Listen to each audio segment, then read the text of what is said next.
তোমরা সকলে কেমন আছো? আশা করি খুব ভালো আছো। আজকে দুপুর থেকে ব্লগটা স্টার্ট করলাম। আজকে হচ্ছে বুধবার। তো আজ পুকুরে আমাদের জাল দেওয়া হয়েছিল আবারও। তো জাল দিতে দেখো কি মাছ পড়েছে।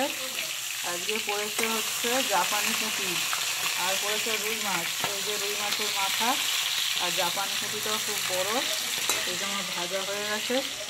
এদিকে এই দেখো বন্ধুরা, এটা হচ্ছে জাপানি পুঁটি দেখতে পাচ্ছ। আর এখানে আছে বাটা মাছ, পুঁটি মাছ, মোরলা মাছ, ভ্যারাইটিসের মাছ সব। এখনও মাছ ভাজা চলছে আমার।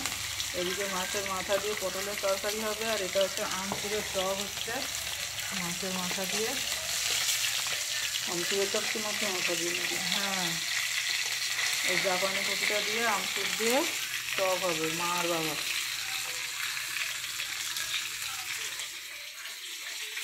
এখনো রান্না অনেক বাকি। এটা হচ্ছে পটলের তরকারি হবে। এটা হচ্ছে ফলুই মাছ। দেখো বন্ধুরা, এটা হচ্ছে ফলুই মাছ। এই ফলুই মাছ থাকবে। রুই মাছ পড়েছিল, সেই রুই মাছের লেজা দাগা এগুলো নেক্সট দিন হবে। না হতে থাক, আমি আবার ফিরে আসছি। আমচুরের চপটা কীভাবে করলাম সেটা শেয়ার করবো। তারা তারা আমচুরের চপ খেতে ভালোবাসো। প্রথমে 5 ফোড়ন চিকেনটা দিয়েছি, তার উপরে আমচুরটা দিয়েছি, নেড়ে চেড়ে জল ঢেলে দিয়েছি। এবার ওটাতে একটু, যেহেতু এটা নুন মাখানো আছে আমচুরে, তাই এখন নুনটা দেবো না। একটু হলুদ দেবো, একটু লঙ্কা দেবো, আর একটু সর্ষেটা বাটবো। এখনও বাটা হয়নি। তো সর্ষে বাটতে বাটতে আমি ফিরে আসছি। বন্ধুরা দেখো ফিরে চলছে।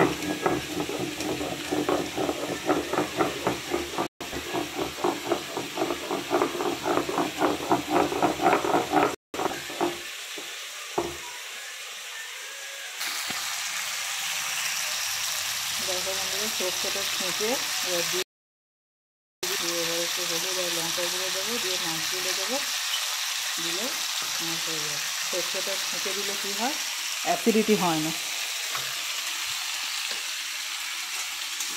এদিকে পটল আর আলু ভাজতে বসিয়ে দিয়েছি নুন হলুদ দিয়ে। বন্ধুরা, টপের মধ্যে মাছের মাথাটা দিয়ে দিলাম, আর ঠিক মাছ দেবো।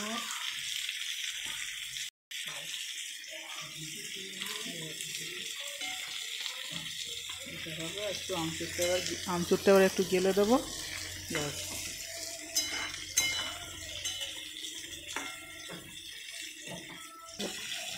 তো বন্ধুরা, আমার টক রেডি। এবার আমি টককে নামিয়ে দেবো।